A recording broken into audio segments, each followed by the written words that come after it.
문갑식의 진짜TV입니다. 문재인 대통령이 취임하면서 야심찬 구상을 내놓았습니다. 이른바 한반도 운전자론.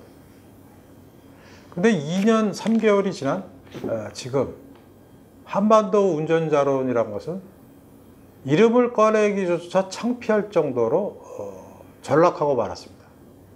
애초에 문 대통령이 한반도 운전자론을 구상한 것은 우선 남북 간의 평화 시대를 열고, 그리고 한국이 미국과 북한의 적대적인 관계를 종식시키는데 중재자 역할을 하고, 또 북한과 한국이 남북한 간에, 그러니까 북한과 미국 간의 그런 관계를 중국에도 이해시키고 러시아에도 이해시키고, 이런 원대한 구상을 가지셨겠죠.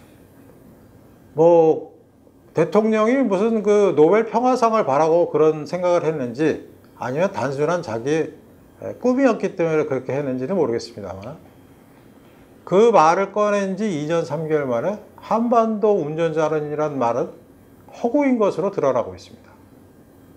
창피해서 쓸 수가 없는 수준이죠. 왜? 운전석에서 쫓겨났으니까 그렇죠. 애초부터 무리하게 보였던 이 정책은 아예 용도 폐기되는 사태에 이르렀는데요. 그것도 그냥 운전자석에서 해고된 정도가 아니라 비참하게 끌려 내려오는 수준이 되어 말았습니다. 우선 북한의 김정은이는 미국의 트럼프 대통령하고 모종의 밀약을 했는지 단거리 미사일 또는 방사포에 대해서는 거의 인증 또는 허가서를 받은 것 같은 발언을 계속하고 있습니다.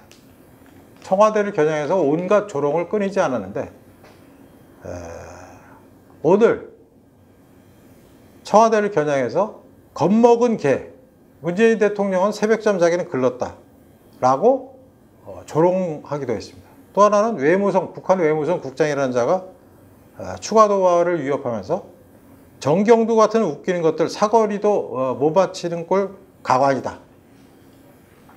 이 뉴스는 이미 전해드린 바와 같이 우리나라가 북한이 쏘아올린 발사체를 미사일인지 방사포인지도 모르고 계속 오답을 내면서 아주 체면을 완전히 구기게 된 꼴이라고 제가 일전에 말씀드린 바가 있습니다.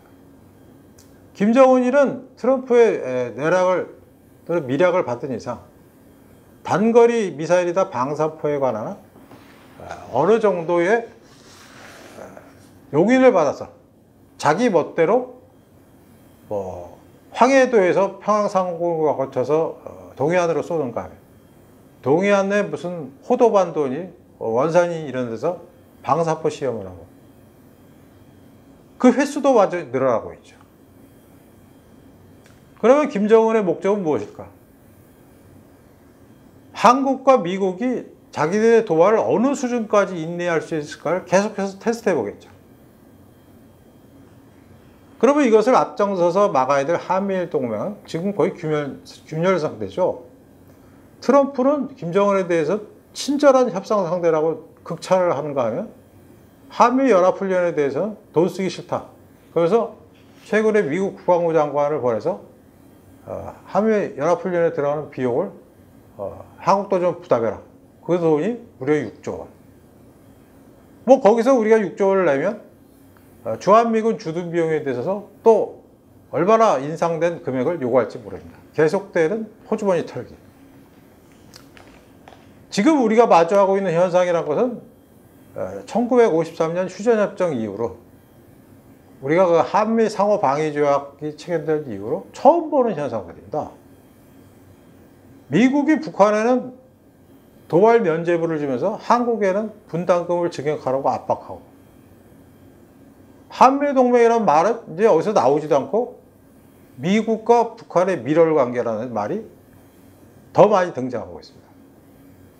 비록 미국 언론들이 북한의 이간질에 넘어가서 트럼프 대통령이 동맹국에 잘못된 메시지를 보낼 것이다 라고 얘기하고 있지만, 실제 실권을 쥔 것은 트럼프 대통령이기 때문에 트럼프 대통령의 말 한마디 한마디에 저희가 신경을 안 쓸 수 없는 노릇입니다. 자, 그러면 미국과의 관계가 그렇다 치더라도 일본 관계만이라도 정상적이었다면 저희가 조금이라도 기대를 언덕이 있는데, 아시다시피 일본과는 과거사 문제로 그동안 으르렁으르렁 대다가 마침내 파탄 직전의 사태에 몰리고 말았죠. 더 충격적인 것은 작년에 우리가 대법원에서 강제징용에 대한 판결, 배상 판결을 냈을 때 일본의 외무성, 외교 라인은 미국의 트럼프 대통령을 비롯한 핵심 수뇌부들에게 만일 한국의 생태를 인정했다가는 이런 유사한 사태가 많이 나서 전쟁 배상, 제2차 세계대전 전쟁 배상 책임을 거론한 샌프란시스코 체제가 무너지게 된다는데 상호 동의하고 말았습니다. 그러니까 쉽게 얘기해서 이 말은 우리가 강제징용에 대한 배상을 집요하게 요구할수록 미국과 북한은 벌써 밀약을 맺었기 때문에, 한국 사태에 대해서는 강경하게 대응하자는 밀약을 맺었기 때문에 핵심 반도체를 만드는 데 필요한 소재 3가지에 대한 수출 통관 절차를 까다롭게 하고, 화이트리스트에서 한국을 배제하는 조치 역시 미국의 사전 내락을 받지 않았다고 단언할 수가 없는 상황이죠.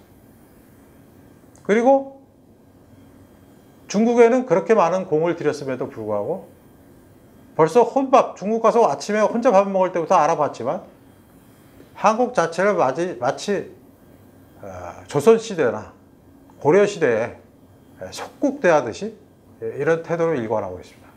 그러자 러시아는 한반도에는 나도 일정한 지분이 있다는 듯이 독도 영해를 2주 간격으로 침범하는, 신경을 건드리는 행동을 계속하고 있죠. 결국 그렇게 되면 문재인 대통령이 2년 3개월, 4개월 정도 해서 얻은 것은 대체 무엇입니까?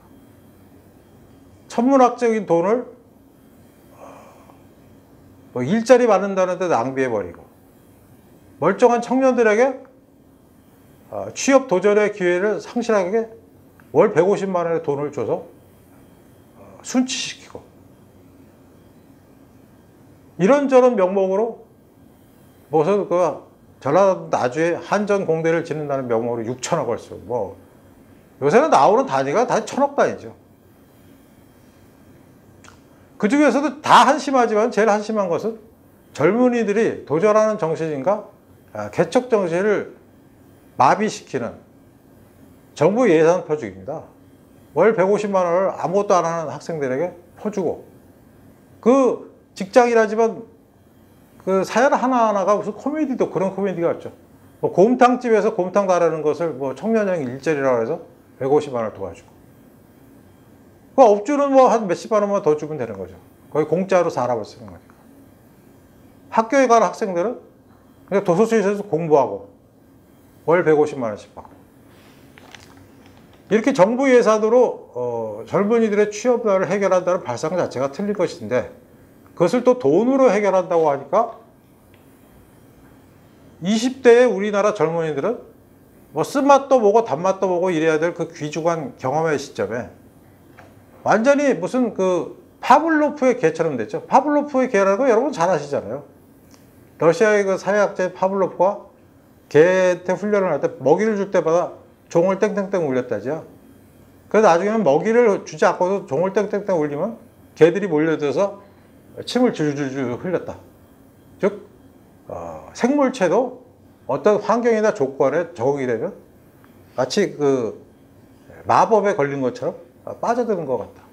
지금 우리나라 젊은이들의 사정이 그렇죠. 이 젊은이들이 나중에 40대, 50대가 됐을 때 과연 우리나라에는 근면하게 일을 해보자는 의지가 있는 사람이 남아있을까? 아니면 실패를 두려워하지 않고 개척해보겠다는 패기를 가진 사람이 남아있을까? 상당히 걱정이 되지 않을 수 없습니다. 더구나 지금 김정은이는요, 한미훈련에 대한 한국과 미국 사이에 틈을 벌리는 데 성공했어요. 왜?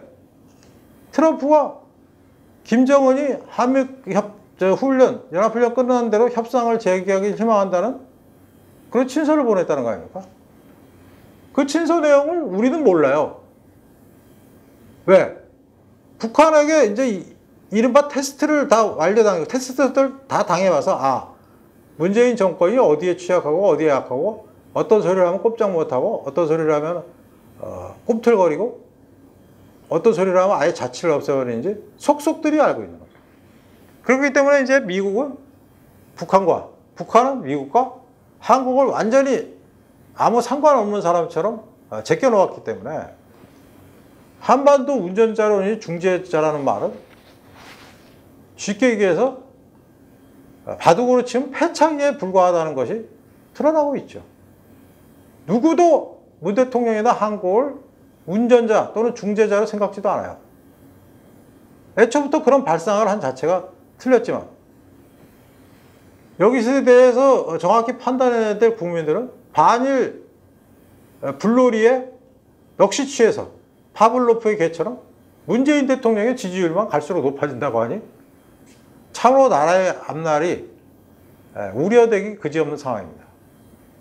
마치 좀비처럼 무엇인가 홀려서 낭떠러지로 자기도 모른 채 끌려갔다가 그냥 낭떠러지에서 떨어져서 집단 자살하는 그런 모양새. 그것이 지금 대통령과 그 대통령을 지지하는 일부 극렬 세력들의 모습이죠. 약 절반에 달하는 제정신을 갖고 나라의 앞날을 우려하는 분들이 아무리 걱정을 해도 한번 그런 마법에 걸린 국민들은 제정신을 차리기가 매우 어려운 상황입니다. 예전부터 좌파 출신 대통령들은 허황된 꿈을 많이 꿔왔죠. 김대중 대통령 역시 그랬고 노무현 대통령 역시 그랬고 문재인 대통령은 한술 더 뜨겠습니다. 문재인 대통령은 김대중 대통령처럼 노벨상을 받기 위해서 북핵에 필요한 자금을 몰래 빌려다 주는, 몰래 갖다 주는 이런 우를 지금 범했는지, 벌써 범했는지 아니면 범하려고 하는지 이것을 우리가 똑똑히 감시해야 되겠지만 안타깝게도 사법부와 검찰, 경찰, 법무부는 완전히 문재인 대통령의 세력에 사로잡혀서 그러한 감시조차 어려운 혈정입니다.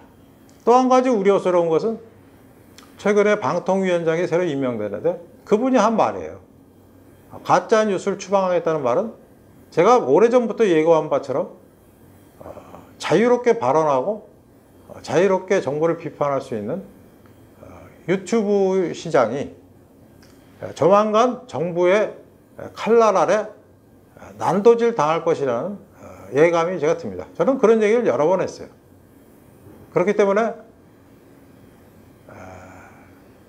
이렇게 된다면 우리나라에서는 이제 정부의 정책에 반론을 제기할 수 있는 기능을 가진 그런 영역은 이미 다 사라지고 없겠죠. 예를 들면 방송, 뭐 전부 정부에 장악되고 신문, 거의 한두 군데를 빼놓으면 정부에 장악되고 뭐 종편, 거기도 마찬가지죠.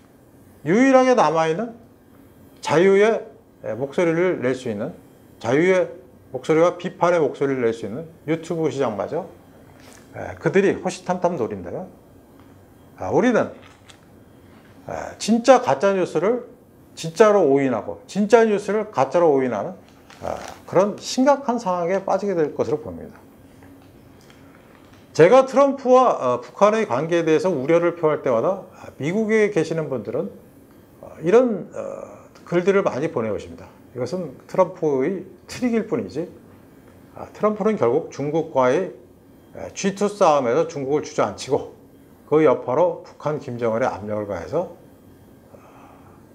절대로 2인자를 허용하지 않는 그리고 그 여파로 북한을 주저앉히는 이런 전법을 사용하실 것이다. 이렇게 저한테 얘기들을 전해주십니다.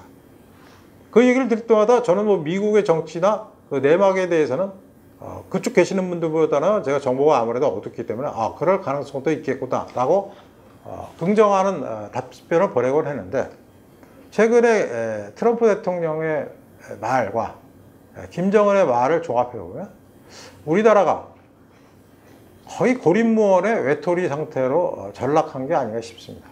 그래서 이런 상황이 계속될수록 야당이 좀 정신을 차리고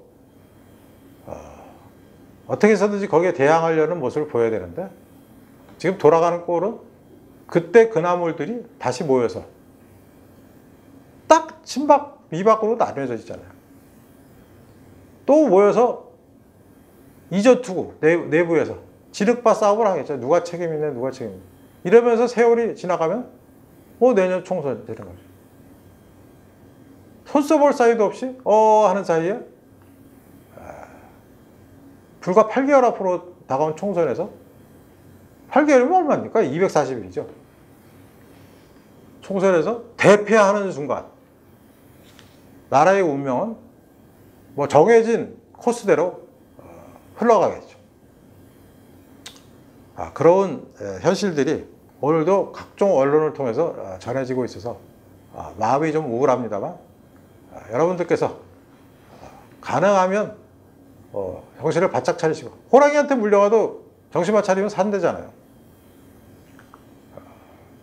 진짜 정보를 가려서 듣고 그 이면에 어떤 흉계가 도사리고 있으며 이 정권이 어떤 면에서 부당한지를 스스로 사상 체계를 확립함으로써 반대되는 의견을 가진 분들을 만날 때마다 금세 되지는 않겠지만 팩트를 제공해서 그분들을 설득하고 그분들에게도 반성할 수 있는 여지를 주는 그런 것들이 하나둘 모이기 시작하면 조그마한 물방울이 거대한 급류가 돼서 댐을 뚫어버리듯이 그렇게 승리할 날도 오리라고 봅니다.